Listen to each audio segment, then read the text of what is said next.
Bismillah ar-Rahman ar-Rahim. Assalamu alaikum wa rahmatullahi wa barakatuh. Welcome. I'm Badruddin Muhammad and you are watching the English news program on Somaliland National Television. These are the main stories making headlines. Somaliland Minister of Justice and Judicial Affairs participated in a workshop discussing on judicial affairs. Director General of the Ministry of Information, Culture and National Guidance holds a meeting with Somaliland community in Sweden. Ebola cases in West Africa could reach 10,000 a week by December. Somaliland Minister of Justice and Judicial Affairs, Mr. Hussein Ahmed Aidid, attended a workshop focusing on the progress and challenges to the enforcement of the Legal Aid Code of Conducts and guidelines access to lawyers and judicial services. The workshop had an attendance by members of judicial affairs, lawyers, custodial corps, and other wide array of judicial family members. Minister of Justice and Judicial Affairs spoke initially and discussed in detail about the importance of the workshop, where he highlighted that this workshop will facilitate about services concerning justice and judicial affairs, in particular access of prisoners who need to get legal services which advocate their rights on the Justice Department. The minister stated that the prisoners demand the service of legal affairs according to the different stages of their judgments and verdicts, starting from the initial point of bringing them before the court to the prison, whether it's appeal or other legal rights that they are entitled to. The workshop will smooth the progress of finding all those acts. Importantly, the minister revealed that Somaliland is in better position contrast to many other neighboring countries who are lacking this act of legal framework. Minister finally motivated the participants to make use of the workshop and later apply it to the workplace. Director of Judicial Affairs from the Ministry of Justice, Abdi Abdullahi, enlightened the core idea of the meeting and the significance it has for the community as whole. Somaliland Minister of Education and Higher Studies, Samsam Abdi Adam, cut the ribbon of newly constructed public buildings at Ule Adam Secondary School. Somaliland Minister of Education and Higher Studies, Samsam Abdi Adam, cut the ribbon of the newly constructed public buildings at the Ule Adam Secondary School. The ceremony for the ribbon cutting was participated by the Minister of Finance, Abdulaziz Mohammed Samale, the Minister of Justice and Judiciary Affairs, Hussein Ahmed Aidid, and other government officials. The Minister of Education and Higher Studies, Samsam Abdi Adam, cut the ribbon of 6 classrooms constructed at the Ule Adam Secondary School. The Minister of Justice and Judiciary Affairs, Hussein Ahmed Aidid, spoke in the ceremony and he praised the developmental projects going on throughout Somaliland, and he especially spoke about the significant steps taken by the Ministry of Education. The Minister of Finance, Abdulaziz Mohammed Samale, also spoke in the event and he provided congratulations to the Ministry of Education and Higher Studies and the beneficiaries of these constructed projects. The Minister of Education and Higher Studies, Samsam Abdi Adam, also spoke in the event and she welcomed this project and the construction of these classrooms. The chairman of the ruling party, Kulmiye, participated in an event to unveil a newly opened playground held in the capital city of Somaliland, Hargeisa. The chairman of Kulmiye ruling party participated in the newly opened playground ceremony held in Hargeisa.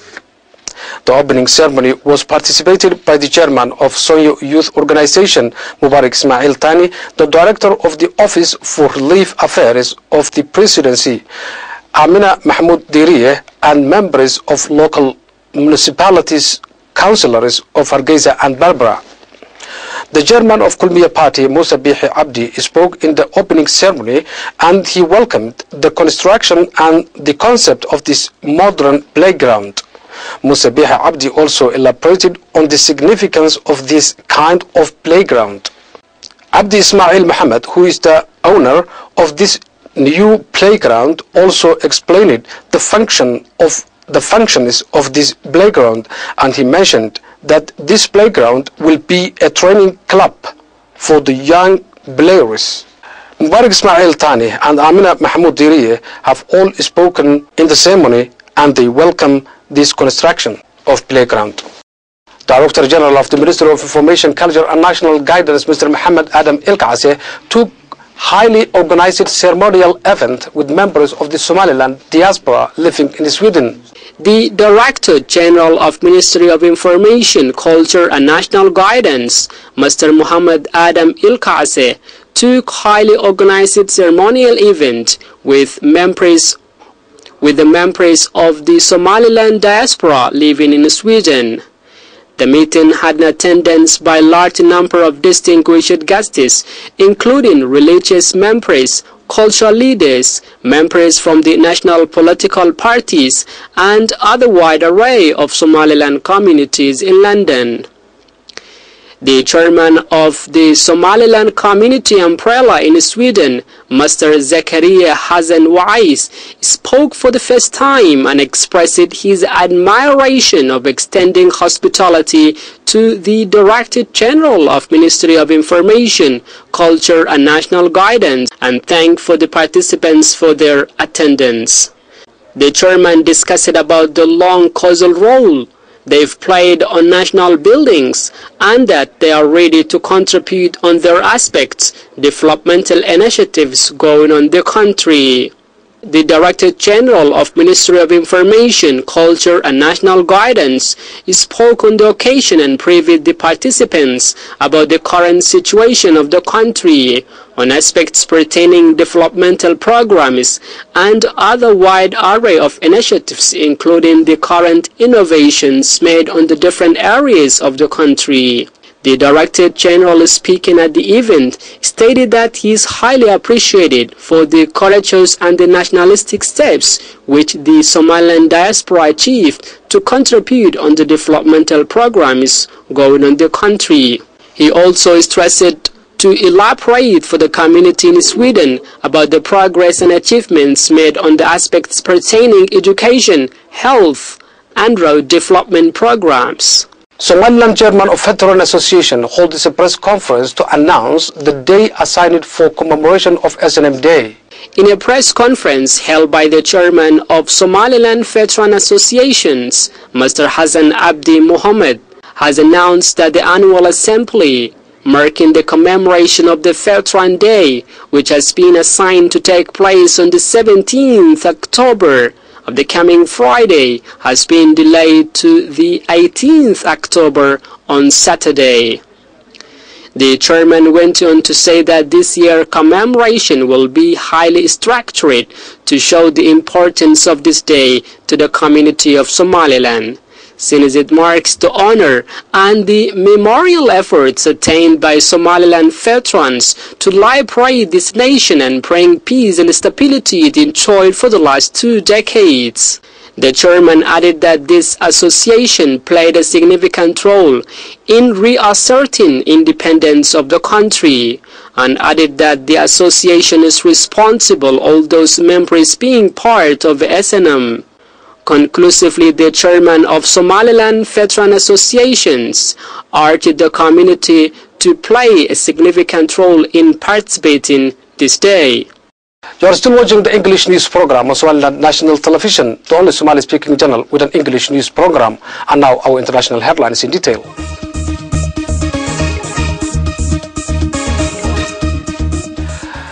The UN's head of Ebola response team has warned that international efforts to stop the spread of the virus are inadequate. The UN's head of Ebola response team has warned that international efforts to stop the spread of the virus are inadequate. Speaking on a video link, Anthony Papere told members of the 15-member Security Council that the best way to protect people globally was to stop Ebola in the countries which are worst affected.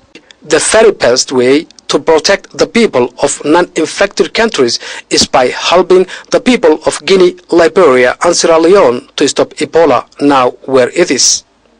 Latest projections from the World Health Organization show there could be between 5,000 and 10,000 new cases a week by early December in West Africa if action is not taken. Meanwhile, the condition of an infected Dallas nurse is said to be improving, but the spread of the virus has prompted President Barack Obama is to consult with European leaders on Wednesday by video conference link.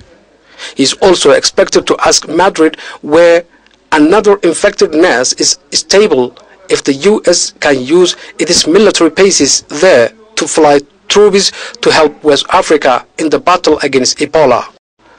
Pro-democracy protesters at their main camp in central Hong Kong are bracing themselves for further police intervention following a night of clashes. Pro-democracy protesters at their main camp in the central Hong Kong are bracing themselves for further police interventions following the night clash. In the early hours of Wednesday morning, officers launched an operation to clear away barricades after demonstrators swarmed into tunnels on the key four-lane highway, using pepper spray on those who refused to move. It was the toughest police actions against the largely student protesters in more than a week. At least 45 people are said to have been arrested. By mid-morning, police had largely left the area. Protesters have been demanding full democracy for the former British colony in the wake of restrictions placed by China on the seat's next election in 2011. Both the Hong Kong and Beijing governments have called the protesters illegal. That's all news we have for you today. Thank you for watching. Until next time, goodbye. Assalamu alaikum wa rahmatullahi wa barakatuh.